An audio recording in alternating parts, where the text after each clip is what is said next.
Bullies slapped a disabled girl in a cafeteria. An hour later, bikers walked in. The cafeteria was bustling, the hum of chatter blending with the clatter of trays. She sat alone, a girl in a wheelchair, quietly trying to eat, her eyes fixed on her plate.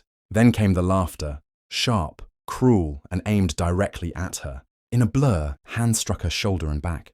Her tray tipped, food scattering across the floor. The room went silent for a split second, then returned to its casual indifference.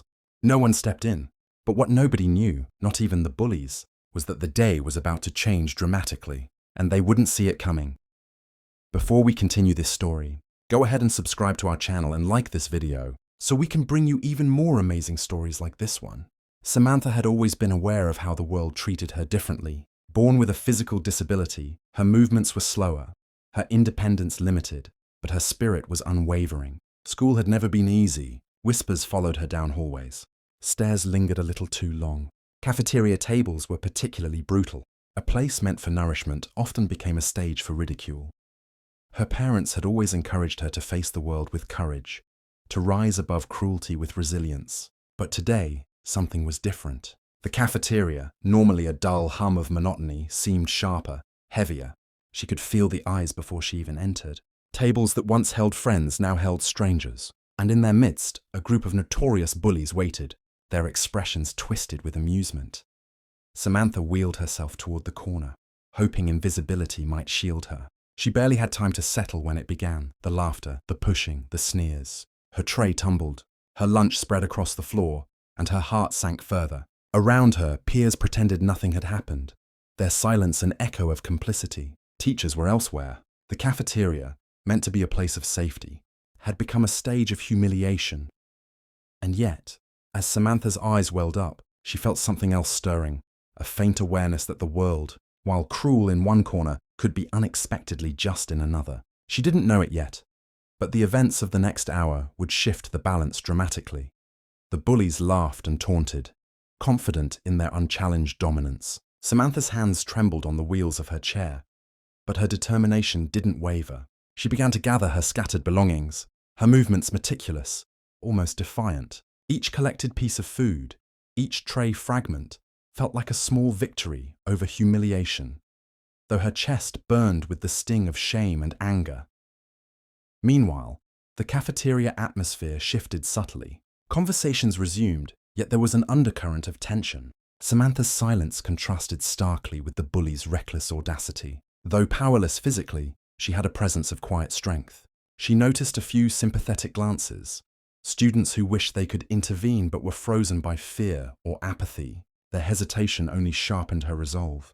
Outside, engines roared faintly in the distance. A group of bikers had gathered near the school for an unrelated meeting, unaware of the storm brewing within. Their leader, a man with tattoos marking decades of life's hardships, had a reputation for standing up to injustice in whatever form it appeared. They had always believed in protecting the vulnerable, and fate, in its unpredictable way, would soon align their path with Samantha's. Back inside, the bully's laughter escalated. One shoved her chair, another kicked at the scattered tray. Samantha's pulse raced. She imagined retaliation, but knew that in her position she was limited. Fear was present, yes, but beneath it was the spark of hope. Perhaps the universe had a way of balancing cruelty with unexpected justice. And then it happened. The cafeteria doors swung open. The familiar roar of motorcycles replaced the chatter. Heads turned. The bikers entered, imposing yet deliberate, scanning the room as if seeking injustice. Their leader's eyes locked on the scene. They didn't need to ask questions. Their presence alone demanded attention. A ripple of unease spread across the cafeteria. The bullies froze, their laughter fading. Samantha watched, disbelief and anticipation mingling in her chest, as the room's dynamics began to shift. The bikers moved with deliberate intensity. There was no chaos, only the heavy, undeniable weight of authority entering a place that had previously ignored the weak. The bullies' bravado faltered. Their smirks disappeared under the intensity of the visitor's gaze. One of the bikers knelt beside Samantha, offering her a reassuring smile, silently communicating that she was not alone.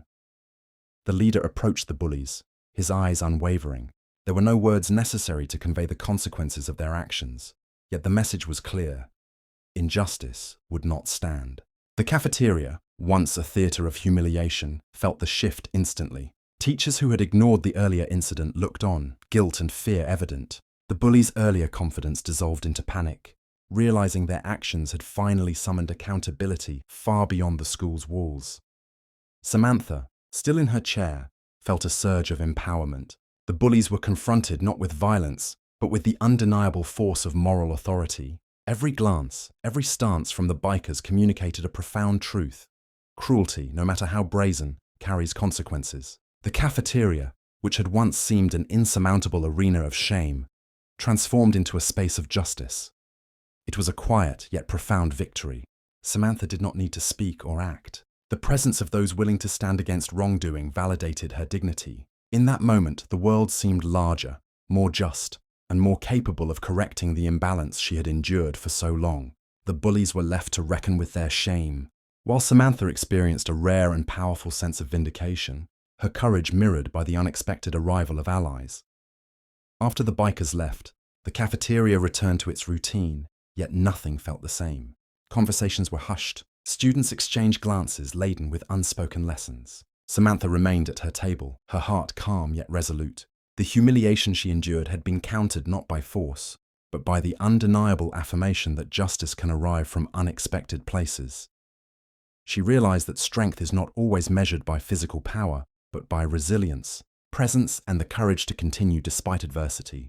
The bullies would remember that day, not for the laughter they had caused, but for the weight of accountability they faced. The school itself had been subtly altered. Whispers of the incident traveled quickly, reinforcing the lesson that cruelty has consequences. Samantha's parents, who had long nurtured her perseverance, watched proudly as their daughter navigated her world with dignity intact. Her experience became a quiet inspiration, a testament to the unexpected ways the world can deliver justice, and to the importance of standing firmly in the face of wrongdoing.